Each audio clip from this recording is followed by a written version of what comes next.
I think it's because it was horrendous and troubling and deeply saddening. For decades, Steven Spielberg has staged unforgettable endings.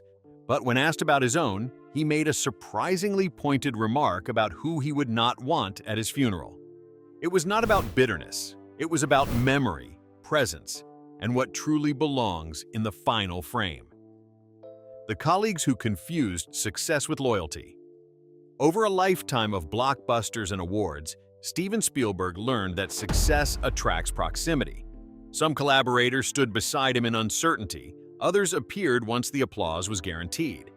His reflection about who he would not want at his funeral feels rooted in that distinction.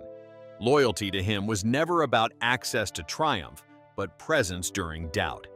When Jaws spiraled into production chaos, mechanical sharks failing, schedules collapsing, the young director blamed for every delay, it was not the triumphant legend we remember. It was anxiety, second-guessing, and genuine fear that the film would sink.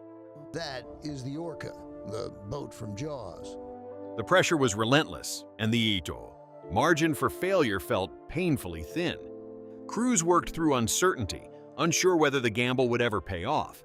Spielberg later admitted that the experience revealed who truly believed in him, saying it showed him who was really in the boat with me. It was a metaphor born from crisis, not comfort. Years later, Schindler's List carried a different weight, less technical chaos, more emotional gravity. Spielberg has spoken openly about how draining that production was, how it followed him home each night.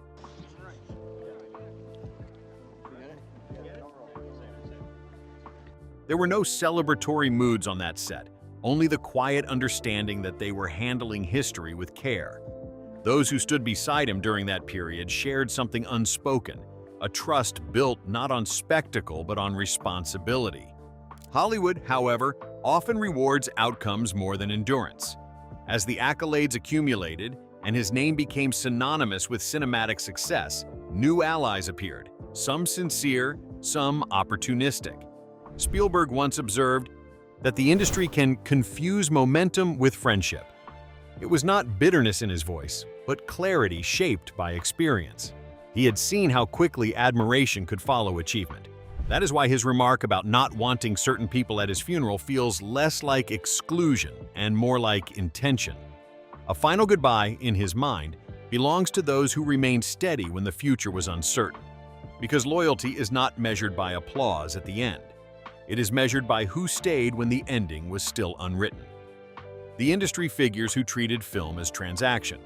Spielberg has navigated studio politics, billion-dollar franchises, and the founding of DreamWorks, yet he has always described filmmaking as personal rather than transactional.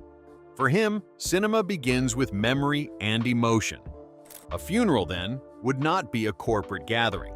It would not belong to those who only understood the business of his name. From the earliest days of his career, he was negotiating more than camera angles. After the success of Jaws and Close Encounters of the Third Kind, studios saw not just a director but an engine.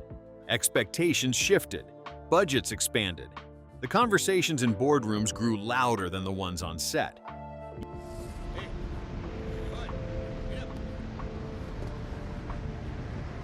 Yet even as his films redefined commercial success, Spielberg resisted being reduced to numbers on a ledger.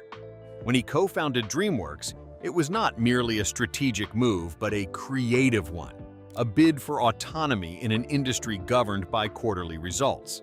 He later explained that he never wanted to feel like he was making films by committee. That distinction mattered. To him, storytelling was an act of authorship, not a product pipeline. Over time, however, he witnessed how easily art could be reframed as inventory. Franchises multiplied. Intellectual property became currency. Executives rotated through positions, some viewing directors as replaceable components in larger systems. Spielberg adapted, but he never fully embraced that logic. During interviews surrounding more personal projects, he emphasized that he still chooses stories that mean something to me before they mean anything to the marketplace. It was a quiet assertion of values in a climate driven by metrics.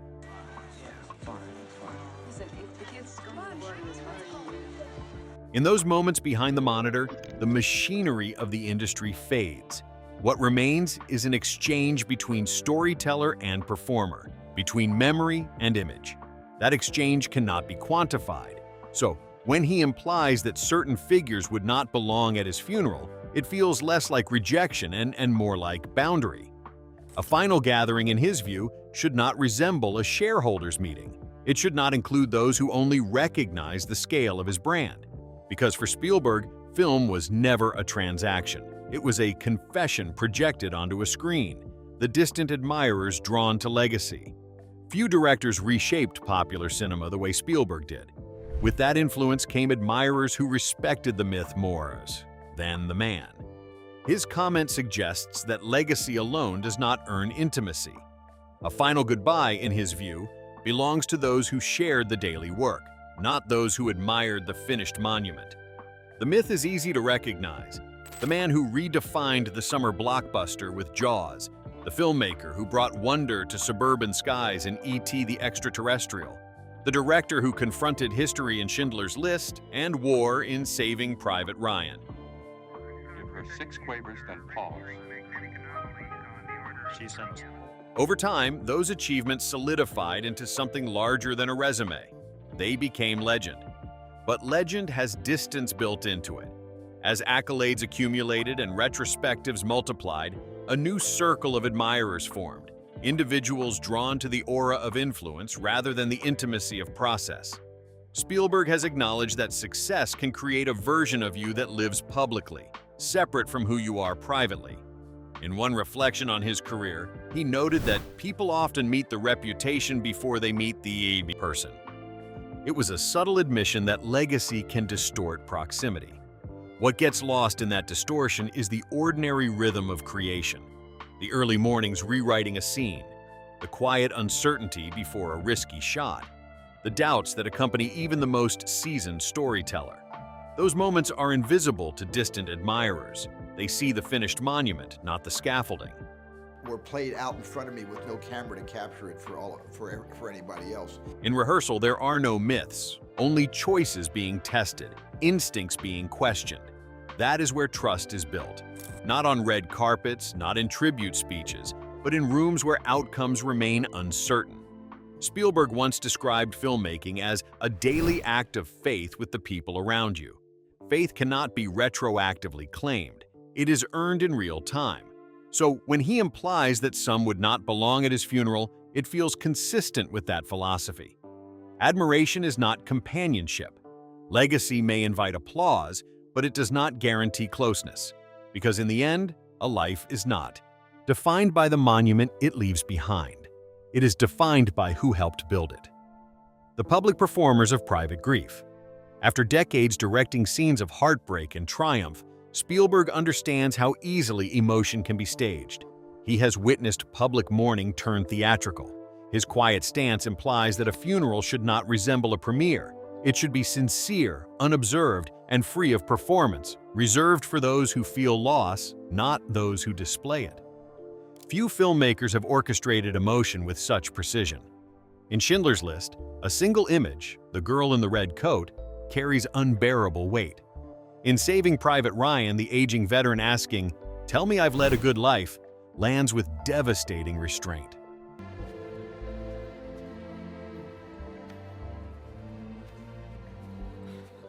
Spielberg knows exactly how framing, silence, and timing can shape tears. He has built entire sequences around the pause before a cry. But that mastery comes with awareness. When you understand how emotion is constructed, you also recognize when it is exaggerated. Spielberg has spoken about his preference for authenticity in feeling, noting that he responds most to moments that are unrehearsed and unguarded. It is a philosophy that extends beyond film sets. Public figures often experience grief under lights, cameras capturing embraces, statements drafted within hours. Spielberg has lived long enough in that ecosystem to know how quickly sorrow can become spectacle.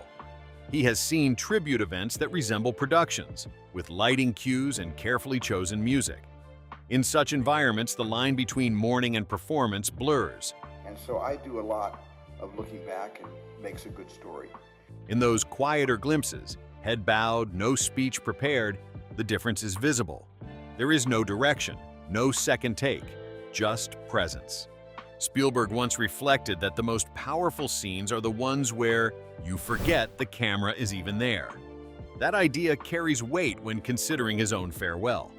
A funeral, in his mind, should feel like that, unaware of audience, untouched by choreography.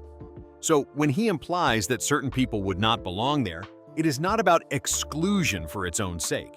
It is about protecting the integrity of the moment. Because for a man who has staged so many endings, the final one should not be performed. It should simply be felt.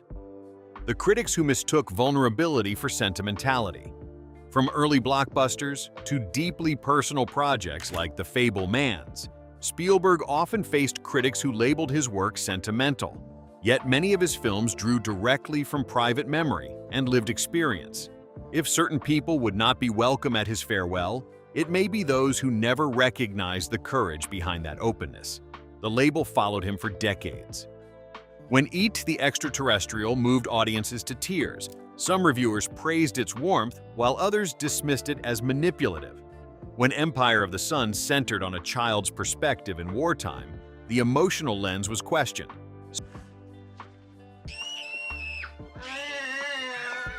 Spielberg understood that choosing innocence as a narrative filter would always divide opinion.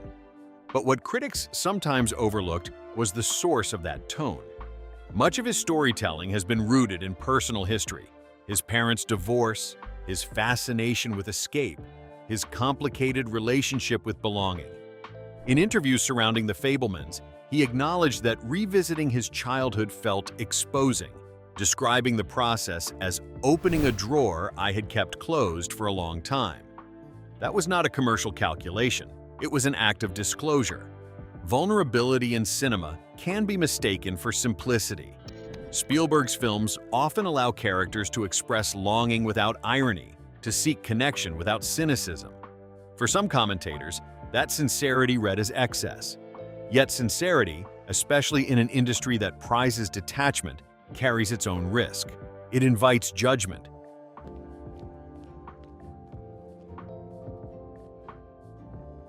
In moments like these, the camera lingers not on spectacle but on hesitation, the pause before a confession, the silence after an argument. These are not manipulations. They are memories translated into image. Spielberg once reflected that he has always followed stories that scare me a little because they feel true. Truth, however, does not guarantee universal approval. It demands exposure. So when he implies that certain people would not belong at his funeral, it may be those who reduced vulnerability to weakness, those who saw emotion as strategy rather than confession. Because behind the sentiment they criticized was something far more difficult to offer: honesty without armor, the spectators who never shared the struggle.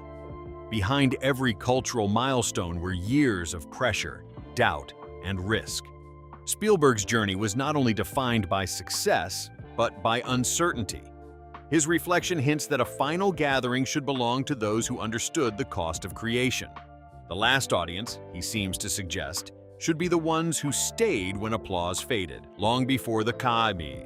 Cultural dominance of Jurassic Park or the acclaim of Schindler's List, there were years of proving himself. Television assignments, tight schedules, the constant need to justify creative instincts to studio executives.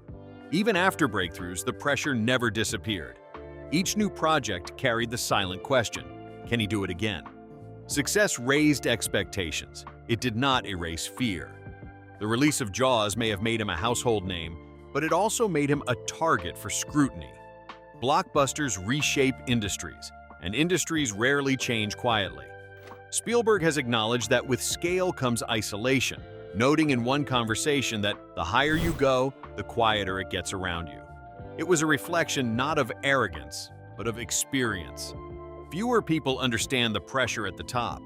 Through the decades, he continued to take risks, choosing difficult historical subjects, experimenting with tone, shifting between spectacle and intimacy. Not every decision was universally praised. Some films were questioned, others misunderstood, yet he persisted, guided more by instinct than by consensus. Explore one more idea. The idea is when Pat comes in, you hit him with a rock. In those moments, applause was irrelevant. Only the work mattered. Spielberg once observed that filmmaking is a leap of faith every single time. A leap implies the possibility of falling. That vulnerability is invisible to spectators who only see premieres and standing ovations. They witness the finish line, not the long-distance run. So when he suggests that certain people would not belong at his funeral, it may be those who only ever saw the highlight reel. Those who celebrated outcomes without understanding the sleepless nights that preceded them. Because the final audience, in his mind, should not be the loudest. It should be the most steadfast. In the end, Steven Spielberg's reflection is not about exclusion. It is about intention.